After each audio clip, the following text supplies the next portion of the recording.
기도합니다. 아멘. 할렐루야. 아멘. 오늘은 여러분 무슨 날인지 아시죠? 오늘은 추수감사 주일입니다. 저희 아동들도 같이 예배 드리고 있는데요. 우리 아동들의 지루하더라도 좀 삼아주세요. 이 추수감사 주일은 신앙의 자유를 찾아서 영국에서 신대륙으로 건너간 개신교인들이 추수감사 예배에서 시작됐습니다. 여러분 천일의 N 영화 이런 거 보셨을 텐데요. 1920년에 카톨릭을 지지하던 그 여왕이 개신교에 핍박을 합니다. 근데 신앙의 자유를 찾아가지고 배를 타고 미국으로 건너갑니다. 그리고 11월에 9월에 건너갔는데 11월에 미국 폴리머스에 도착합니다. 항해 도중에 한 명이 죽고 한 명이 태어나서 인원은 똑같습니다. 102명이 미국에 도착을 했습니다. 그런데 그때부터 고난이 시작됐습니다. 강풍, 추위, 질병, 식량 부족, 몇몇 원주민 부족의 적대 짐승의 위험 때문에 1년이 지나면서 102명 중에 절반도 못 살아남았습니다. 50명도 못 태어나면서 죽었습니다. 남은 사람들 다 병들고 연약해져가지고 건강하게 일할 수 있는 사람은 67명밖에 되지 않았습니다. 하지만 그들은 힘을 내서 땅을 개간하고 씨를 뿌리고 농사를 짓기 시작했고 그해 가을에 처음 추수를 하고 하나님께 감사 예배를 드렸습니다. 인간적인 눈으로 지난 시간을 돌아보면 감사할 일보다는 아프고 힘든 일이 더 많았죠. 하지만 그들은 하나님을 바라보며 감사했습니다. 그들이 드린 감사는 무엇을 받아서 하는 감사가 아니었습니다. 믿음으로 드리는 감사였습니다. 미국의 초대 대통령 워싱턴은 이날을 추수감사절로 선포했고요. 추수감사절은 미국의 정신을 대표하는 그런 상징적인 명절이 됐습니다. 미국은 믿음으로 드리는 감사 위에 세워진 나라이고요. 지금 가장 강하고 풍성한 나라로 축복받았습니다. 이를 보면 1621년에 그 고난 가운데 드린 믿음의 감사는 미래와 자손을 위해 축복의 씨앗을 심는 시간이었다고 우리가 볼 수 있겠죠. 우리도 오늘 그렇게 되기를 소망합니다. 감사로 축복의 씨앗을 심는 이 예배가 되기를 바랍니다. 여러분들과 얘기하고 여러분들께 얘기하는 걸 들어보면 요즘에 참 세상에 살기가 힘들어졌구나 하는 것을 느낍니다. 원래 세상은 거칠고 험한 곳인데요. 요즘은 더 거칠어지고 더 험해졌구나 그런 것을 알 수 있습니다. 그렇기 때문에 우리는 오늘 더더욱 믿음으로 감사를 심어야 됩니다. 감사의 기도를 드리고 감사의 찬양을 드리고 감사의 고백을 해야 됩니다. 왜냐? 우리가 오늘 믿음으로 뿌린 이 감사가 때가 되면은 축복으로 결실할 것이기 때문입니다. 네. 여러분 우리가 오늘 믿음으로 감사하는 예배 되기를 원합니다. 네. 그래야 될 이유는 첫째, 하나님은 우리를 선한 길로 인도하시는 신실한 분이시기 때문입니다. 우리가 오늘 읽은 말씀은 다 좋은 말씀으로 가득합니다. 하나님이 새로운 세상을 만들어요. 그 세상은 천국 같은 곳입니다. 그곳은 우리와 우리 자손을 위한 곳이라고 말씀하고 있습니다. 우리 23절 말씀 같이 읽어볼까요? 그들의 수고가 헛되지 않겠고 그들이 생산한 것이 재난을 당하지 아니하리니 그들은 여호와의 복된 자손이요 그들의 후손도 그와 같을 것입니다. 아멘. 다 좋은 말씀, 우리를 위한 좋은 말씀인데요. 그런데 오늘 이 말씀 17절 앞에 1절부터 16절의 말씀은 전혀 다릅니다. 내용이. 우리 대표적으로 12절 말씀이 그런데요. 우리 12절 한번 읽어보겠습니다. 내가 너희를 칼에 붙일 것인즉 다 부풀리고 죽임을 당하리니 이는 내가 불러도 너희가 대답하지 아니하며 내가 말하여도 듣지 아니하며 나의 눈에 악을 행하였으며 내가 지금까지 아니한 일을 택하였습니다. 아멘. 하나님이 칼에 이스라엘 백성을 붙였습니다. 바벨론을 통해 이스라엘을 멸망하게 하셨습니다. 이스라엘 백성은 학살을 당했고 고난을 당했습니다.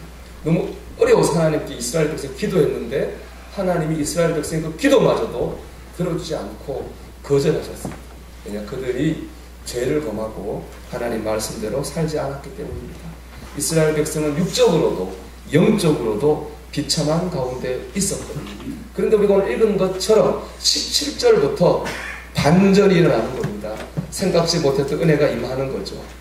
그런데 오늘 중요한 이거라고 생각해요. 이 전환의 과정에서 저주에서 축복을 하는 전환의 과정에서는 다른 성경 말씀과 다른 특징이 하나 있습니다.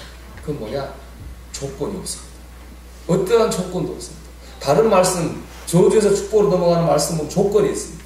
너희가 돌이키면, 너희가 회개하면, 너희가 순종하면, 너희가 헌신하면 이렇게 해주시겠다. 항상 조건이 있거든요. 오늘 65장 말씀에는 그런 조건이 하나도 없습니다. 어떤 조건들 충족될 조건도 없습니다. 우리가 어떻게 하든지 간에 하나님께서 때가 되면 우리를 회복시켜 주시겠다고 합니다. 우리가 어떻게 하든지 간에 하나님께서 우리를 복 주시겠다고 말씀하고 있습니다. 이 말씀이 좀 메시지 이거라고 생각합니다. 하나님의 뜻과 하나님의 의지입니다. 하나님, 우리 하나님의 뜻이 무엇인지, 그 의지가 얼마나 강한지를 보여주고 계신 거죠. 우리 예레미야서 29장 11절 말씀 같이 한번 읽어보겠습니다. 여호와의 말씀이라 너희를 향한 나의 생각을 내가 하니 평안이요 재앙이 아니라 너희에게 미래와 희망을 주는 것입니다. 아멘. 여러분, 우리랑 하나님의 마음은 평안입니다. 재앙이 아니라 우리에게 미래와 축복을 주시는 것입니다. 이게 우리를 향한 하나님 아버지의 마음이고 하나님의 뜻입니다. 하나님이 뜻을 이루기 위해서 강한 의지를 가지고 계십니다. 이걸 믿기 때문에 우리는 오늘 믿음으로 감사의 씨를 뿌릴 수 있습니다. 믿음으로 감사의 씨를 뿌려야 됩니다. 하나님을 믿으시고 하나님의 선한 뜻과 의지를 믿으시고 여러분 믿음으로 감사하시길 축복합니다. 아멘. 우리가 또 하나 감사할 이유는 뭐냐? 하나님은 전능하신 분이기 때문입니다. 오늘 보면 65장 1절과 16절, 17절과 25절은 극과 극입니다. 한쪽은 지옥입니다. 한쪽은 천국입니다. 하나님은 지옥을 천국으로 만드시겠다는 겁니다. 다 망한 나라를 강하고 풍성한 나라로 일으켜 세우시겠다는 겁니다. 우리 인간의 생각으로는 불가능한 일을 가능하게 하시겠다는 겁니다. 우리가 이거를 이렇게 말하죠. 기적. 여러분, 기적을 믿으십니까? 여러분, 기적을 믿으시나요? 여러분, 교회 건물을 한번 보십시오. 우리 지방에 있는 목사님들이나 장로님들이 저를 만나면 우리 교회가 건축된 것은 기적이라고 이렇게 말씀하십니다. 물론 제가 듣기 좋으라고 하신 말씀일 수도 있습니다. 저는 그분들이 말씀하셔서가 아니라 정말 하나님께서 베풀어 오신 기적이라고 믿습니다. 제가 부임한 지 1년 뒤에 건축을 하고 있다고 했으니까 제가 2008년 11월에 부임을 했고요. 2009년 10월달에 예배당을 짓고 예배를 드렸습니다. 그때 우리가 가진 재산이 많지 않았습니다. 상가에 새들어서 하는 교회가 얼마나 가지고 있었겠습니까? 교인도 많지 않았습니다. 우리 아이들이 있는데 교회 학교 아이들까지 포함해서 45명, 46명 그렇게 예배를 드렸습니다. 그렇다고 해서 우리 교인들 중에 돈이 많은 분이 있어서 큰 돈을 헌금하지도 못했습니다. 다 어려운 가운데 마음을 모으고 정성을 모았어요. 여러분, 이 예배당 이 지하 콩 공간을 땅을 팠거든요. 이 땅 파는 데만 든 돈이 1억 2천만 원이 들었습니다. 돈 없어서. 근데 우리가 다 헌금한 돈이 그 돈이 안 됐습니다. 우리는 그 적은 돈으로 땅을 샀고 예배당을 지었습니다. 아무리 생각해도 이 예배당은 사람이 지은 것이 아닙니다. 이 예배당은 하나님이 지으신 겁니다. 이건 제 믿음의 고백이 아닙니다. 제가 제 머리로 생각할 수 있는 최대 합리적이고 이성적으로 추론해서 얻은 결과입니다. 여러분은 지금 기적의 현장에 있습니다. 기적을 믿고 예배하십시오. 여러분, 기적을 기대하며 기도하시기를 바랍니다. 제가 드리고 싶은 말씀은 눈에 보이는 기적이 아니라 기적의 중심에 있는 하나님 아버지의 마음입니다. 저는 교회 건축에 대해 부정적인 생각을 가지고 있었습니다. 건축하고 나서도 그랬습니다. 한국 교회가 눈에 보이는 교회당을 짓는데 너무 많은 에너지를 쓰고 있는 거 아닌가, 그런 생각을 저는 늘 가지고 있었습니다. 그럼에도 불구하고 우리 교회 부임하자마자 이렇게 기도했습니다. 하나님, 교회 건축을 통해서 지친 성도들로 하여금 하나님이 살아계신 분임을 알게 하여 주옵소서. 제 기도의 초점은 건축이 아니라 성도들이 하나님을 살아계시고 역사하시는 분으로 경험하게 하는 것이었습니다. 왜냐하면 제가 오기 10년 전에 우리 100여 명의 성도들이 서울 모래내교에서 분립하여 개척한 것으로 들었습니다. 하지만 처음 비전과 달리 시간이 지날수록 교회는 어려워졌습니다. 절반도 넘는 교인들이 교회를 떠났습니다. 사람들이 늘어나야 힘이 나고 뭔가 이루어져야 신이 나지 않겠습니까? 한 명, 두 명 떠나는 식구들을 바라보면서 우리 남은 성도들의 마음이 얼마나 아팠겠습니까? 또 떠날 때 그냥 떠나지 않거든요. 떠나는 과정에서 얼마나 힘들었겠습니까? 그때 전능의 보기에 성도들 영적으로 매우 지쳐 있었습니다. 어떤 분들은 교회가 없어질 것이라고 말하는 분도 있었습니다. 영적인 패배주의가 우리 안에 있었습니다. 그래서 하나님께 하나님의 살아계심을 보여달라고 기도할 수밖에 없었습니다. 하나님의 살아계심을 경험하는 것, 이것이 기적의 핵심입니다. 하나님은 기적을 통해서 지치고 낙심한 백성들에게 하나님은 살아계시고 하나님은 역사하시는 분임을 보여주십니다. 사랑하는 여러분, 기적을 사모하십시오.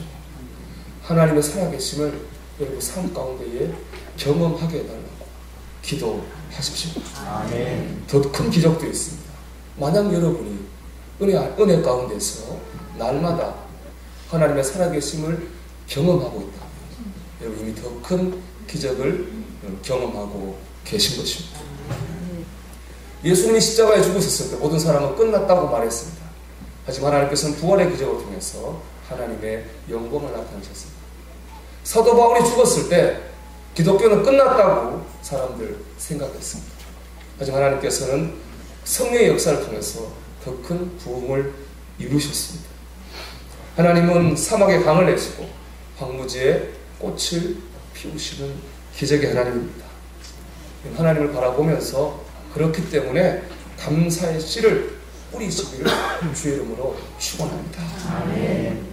무엇보다 구원하신 은혜를 감사하십시오. 감사할 일이 많겠지만 구원하신 은혜를 감사하셔야 됩니다. 부산에서 사업한 한 크리스찬 사업가의 간증입니다. 그래서 사업에 실패를 했습니다. 서울 사람들은 한강으로 가겠지만 부산 사람은 태종대로 갑니다. 거기 보면은 자살바위가 있거든요. 이 사람이 자살바위에서 떨어져 죽으려고 봤는데 바위가 너무 무섭게 생겼어요. 그래서 뛰어내릴 용기는 얻지 못하고 한참 동안 그 바위를 보고 있었거든요. 하나님께서 마음에 이런 말씀을 하셨답니다. 야, 너 왜 사니? 돈 때문에 사니? 돈이 너 인생의 목적이니? 라고 물으셨습니다. 그가 대답했습니다. 하나님, 무슨 말씀이십니까? 제가 믿음은 졌지만 그래도 명색이 그리스도인인데 어떻게 제가 돈을 목적으로 살겠습니까? 하나님 대답하십니다. 그렇다면 왜 죽으려고 하냐? 너 지금 돈 때문에 죽으려고 하는 거 아니냐? 하나님 말씀하시는데 사람의 정신이 번쩍 들었습니다. 사업에 휘말려서 너무 힘들다 보니까 괴로워 자살하려고 했는데 하나님의 음성을 듣고 인생의 본질을 깨닫게 됐습니다. 그렇구나. 내가 돈 때문에 세상에 태어난 게 아니구나. 그까지 사업 망해서 아파트 처분하고 사골수빵 들어가면 되지. 하나님이 건강 주시니 감사하고 살아있는 것 감사하고 다 감사하구나. 그럼 완전히 거듭나서 새로운 사람이 됐고 그의 인생이 달라졌습니다.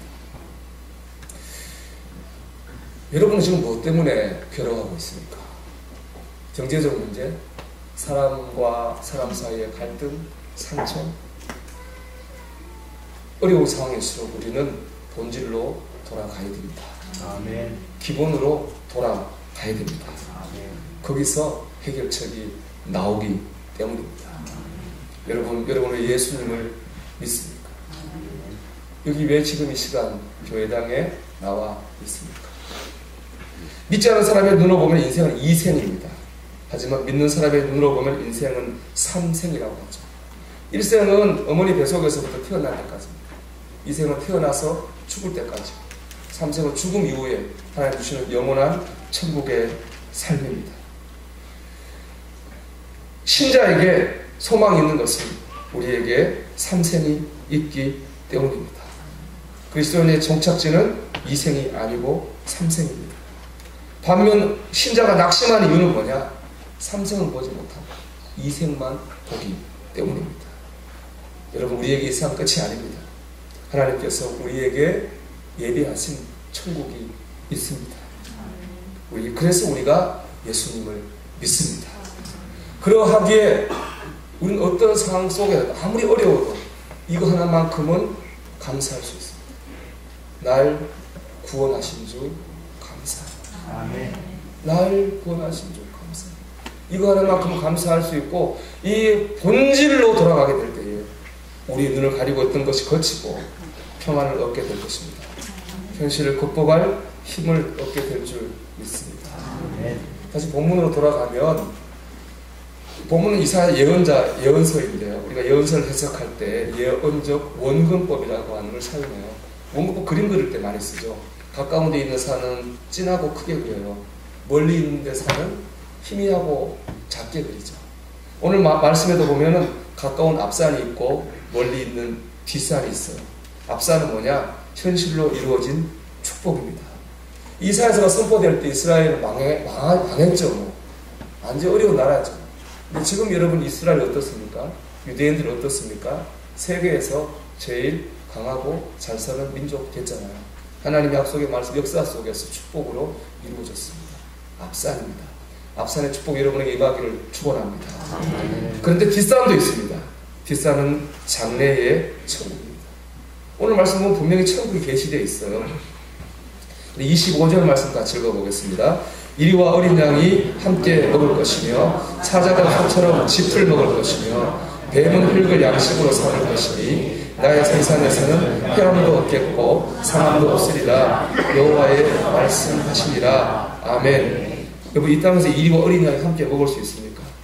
사자가 소처럼 짚을 먹을 수 있나요? 천국에서나 가능한 얘기죠. 하나님은 뒷산인 천국을 얘기하고 있는 겁니다. 이 땅의 축복도 봐야 됩니다. 하지만 천국의 소망도 놓쳐서는 안 됩니다. 하나님의 백성은 앞산도 뒷산도 축복도 천국도 보면서 나가야 됩니다. 여러분, 하나님의 마음과 의지를 믿으십시오. 하나님 역사하시는, 살아 역사하시는 능력을 믿으십시오. 400년 전에 고난밖에 없었지만 믿음으로, 믿음의 감사로 축복의 씨를 심은 믿음의 성도들을 기억하십시오. 우리 다 어려움 있지만 그래도 하나님 앞에 감사를 드리면서 축복과 구원을 경험하는 저와 여러분 되시기를 주의 이름으로 축원합니다. 아멘. 우리 찬송하겠습니다. 찬송가 588장을 찬송하겠습니다.